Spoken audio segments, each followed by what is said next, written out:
Hello, you beautiful people out there, and welcome to the Banner Gaming's Ahead of the Curve. Today we're going to be talking about Heroes of the Storm and the current state of matchmaking. This is Kimosavix. I'm Naomi. And my name is Wisdom. And he took all my words to say. So, today, yes, we're talking about matchmaking. We're also talking about changes to the way that people are matched in quick match. The way that people are matched in quick match and the individual hero restrictions. So, we've got some interesting news today. Let's start off, fittingly, at the beginning. So, we have seen dramatic. Wait, did you say your name was Wisdom? Maybe twice. Lies!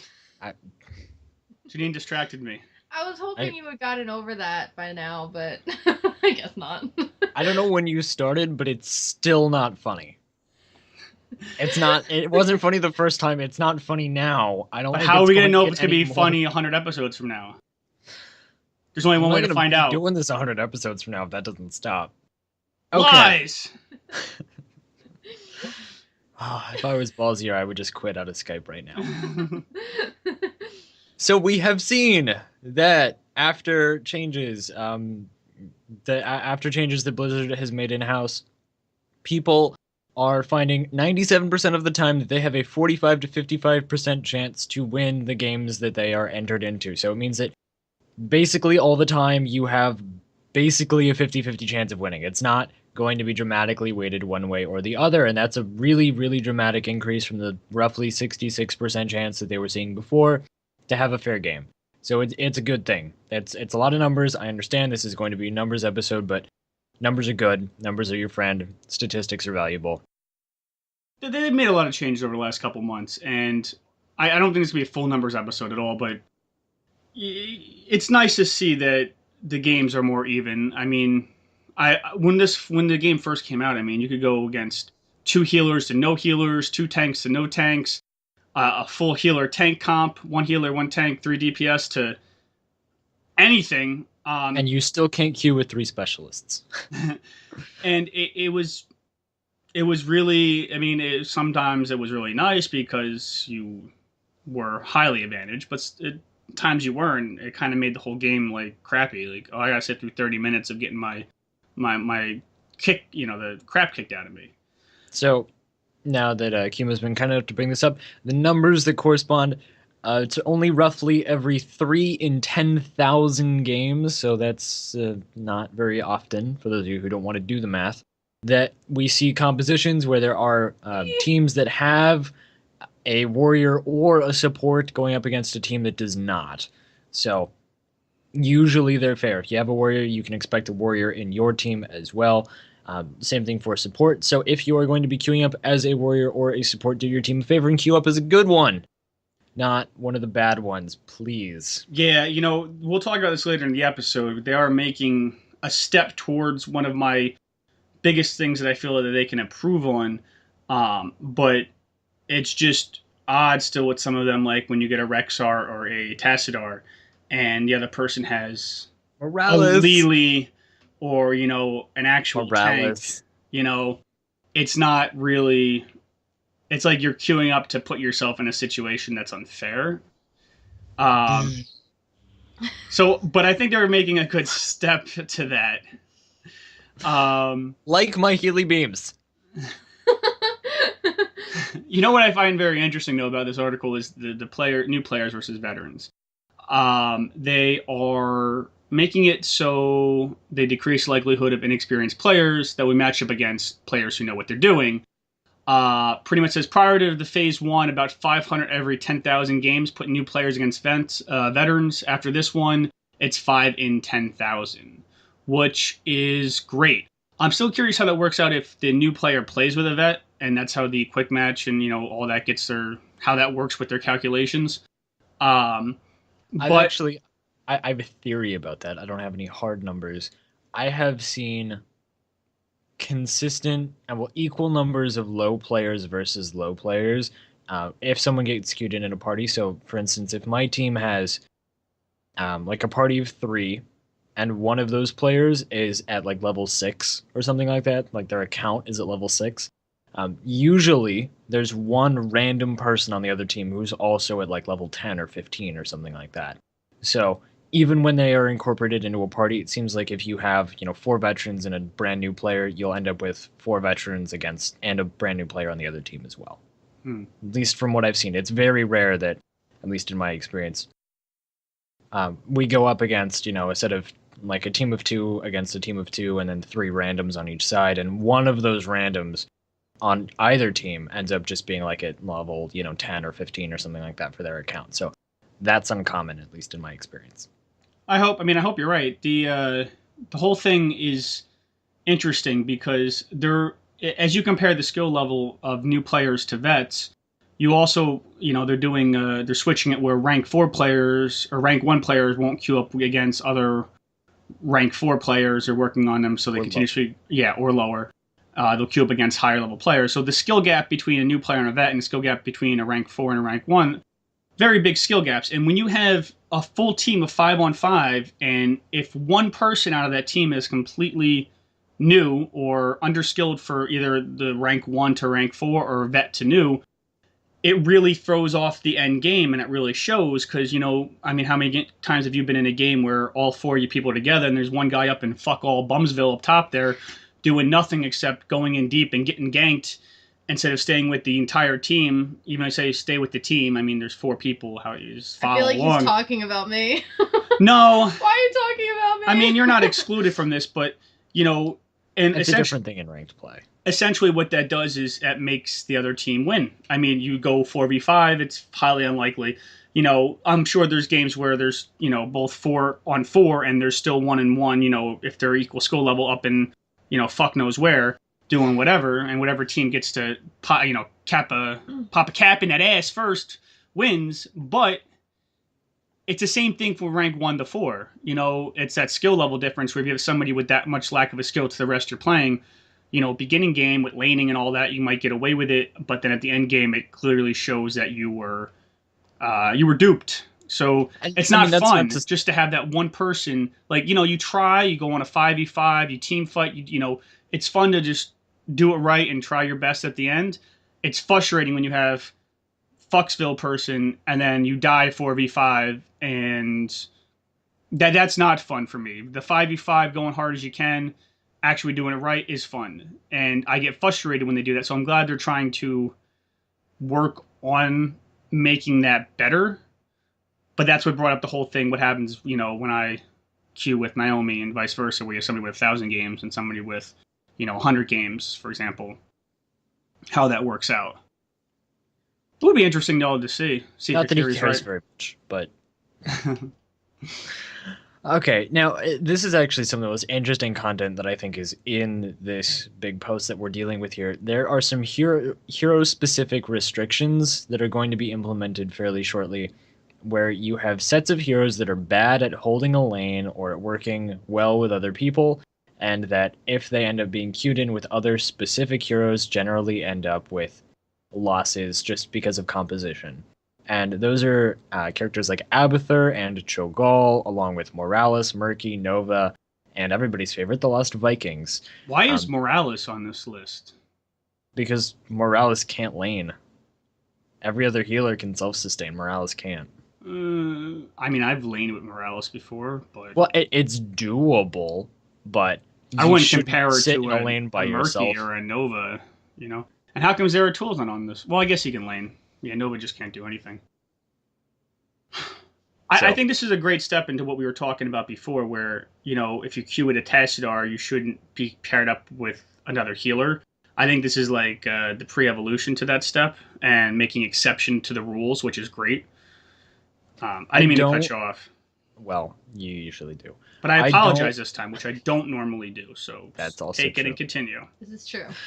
I am a little bit concerned that they may take this too far, where it gets to the point where if you queue up as a Cho'Gall by yourself, or Cho'Gall with a friend, or Abathur by yourself or something like that, you're going to get into a pretty much predetermined composition where there are so many sort of sets of rules where the number of heroes that can overlap for certain compositions will be restricted. And I don't think that they can take it crazy far, but I would be concerned if you knew that, let's say an Abathur and a Nova on a team together queue up, if that's going to put you in a really awkward game where you know that you're going to be up against this random selection of, someone who decides to play Lost Vikings or someone who wants to play Murky against like a Cho'Gall and stuff like that. I just think that there are going to be weird instances where if it gets too nuanced, you'll almost be able to predict, okay, well, now I'm sort of kind of like with Hearthstone, I'm stepping out of standard play and I'm stepping into wild, where there are going to be these weird heroes that you don't see very often that are hard to play effectively that end up having these weird rules associated with them.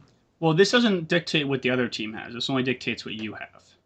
Well, but I'm saying if this gets too strict, or if they extend this to be too broad. So you're worrying about if my idea comes true, where they go, okay, well, if you queue with a Tassadar, doesn't mean that you count as a healer, or if you queue with a Rexar, doesn't mean you count as this. So you're talking about further down the line. Yeah, and I like the way that it's being implemented now. I'm just concerned that if the list gets too long, or if the rules get too strict, it's going to end up with weird, sort of like, you're descending into this weird realm of Heroes of the Storm where you only get weird characters that you're not used to seeing in a lot of games. I've powered up my math spirit bomb, and I'm going to unleash it on you. Okay, moving forward. No, I'm going to explain. No, wait, I'm not. No. No. You don't ignore spirit bomb. Q times. So here's the thing with that. I just want to rebuttal to your comment with my math spirit bomb right here. We have 1, 2, 3, 4, 5, 6 heroes that are exceptions to the rules. Even if every 6 months they add 2 heroes that are exception to the rules, they're still coming out with about a hero a month. So generally speaking, down the line, which I understand your point. It's a good point. It's something to be concerned about if they keep making exceptions after exceptions after exceptions. Can I just get there also will be audio, please? There also will be a lot more heroes from the pool. So even though say this is 7% of the hero pool, if they add 3 more in 6 months to a new rule or to a new to this list, that will still probably be 7% of the hero pool because they're adding a new hero every month.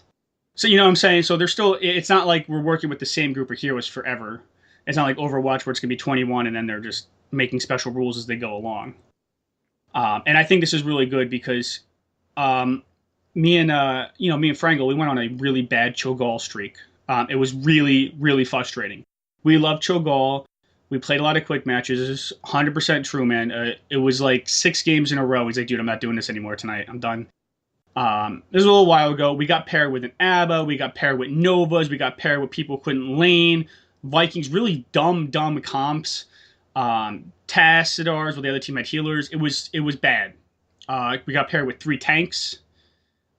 This will increase the level of fun.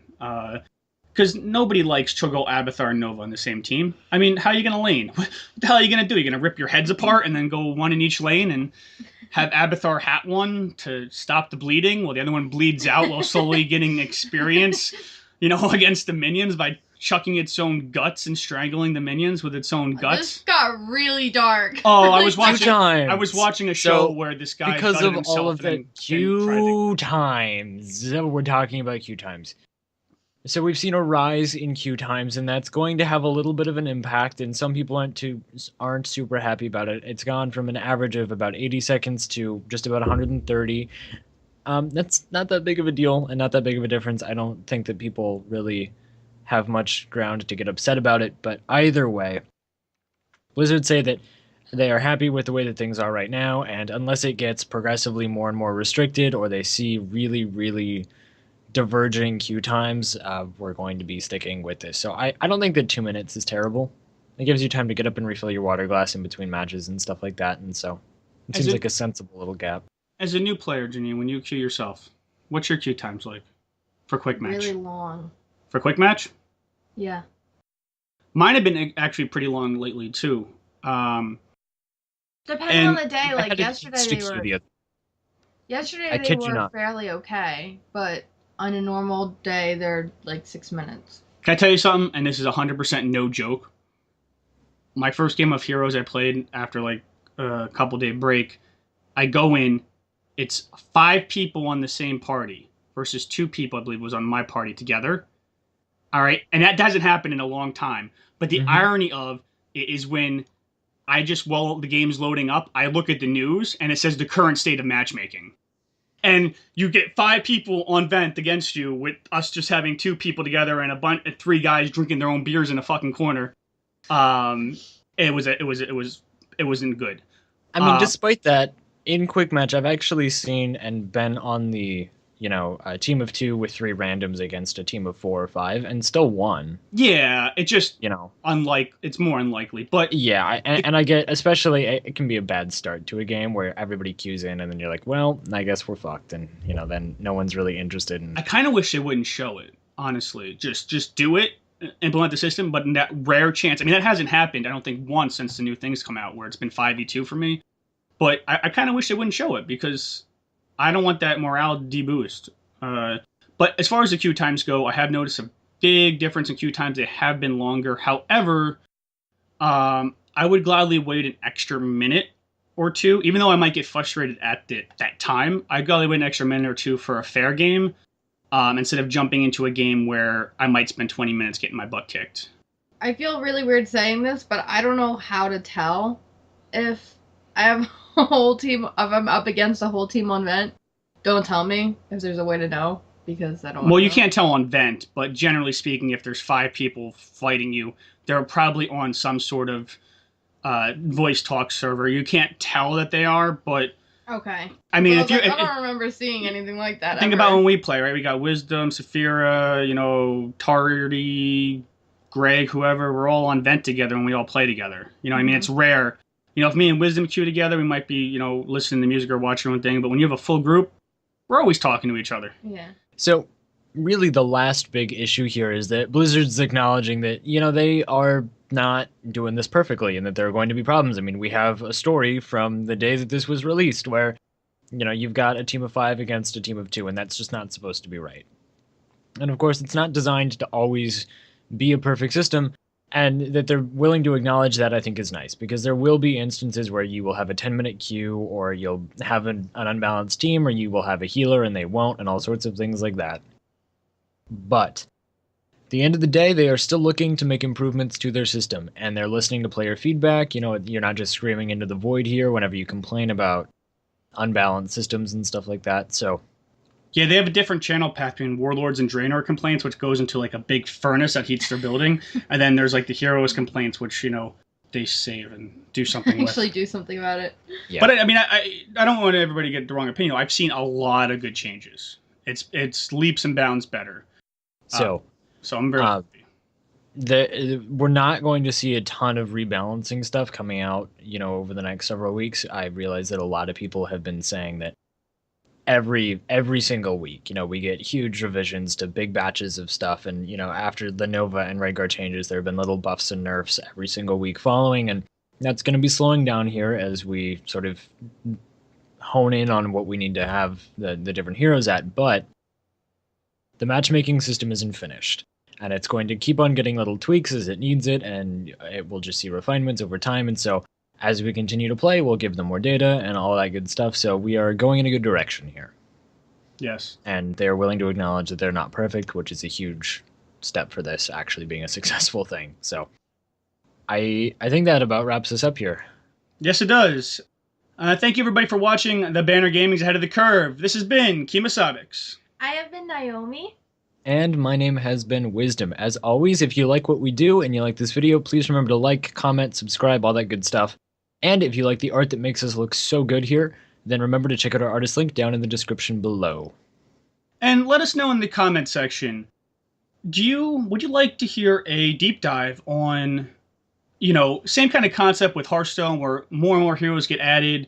Will there eventually be heroes that are kind of left to the side? The more heroes you have, the more balancing you need to balance around a greater group of heroes. And would you like us to get into how we think those changes can impact the game overall? 3 more years when we have 40 more heroes. Let us know if that's something you're interested in and how you feel about the current matchmaking system. Thank you for watching. The Banner Gaming's Ahead of the Curve. Bye-bye!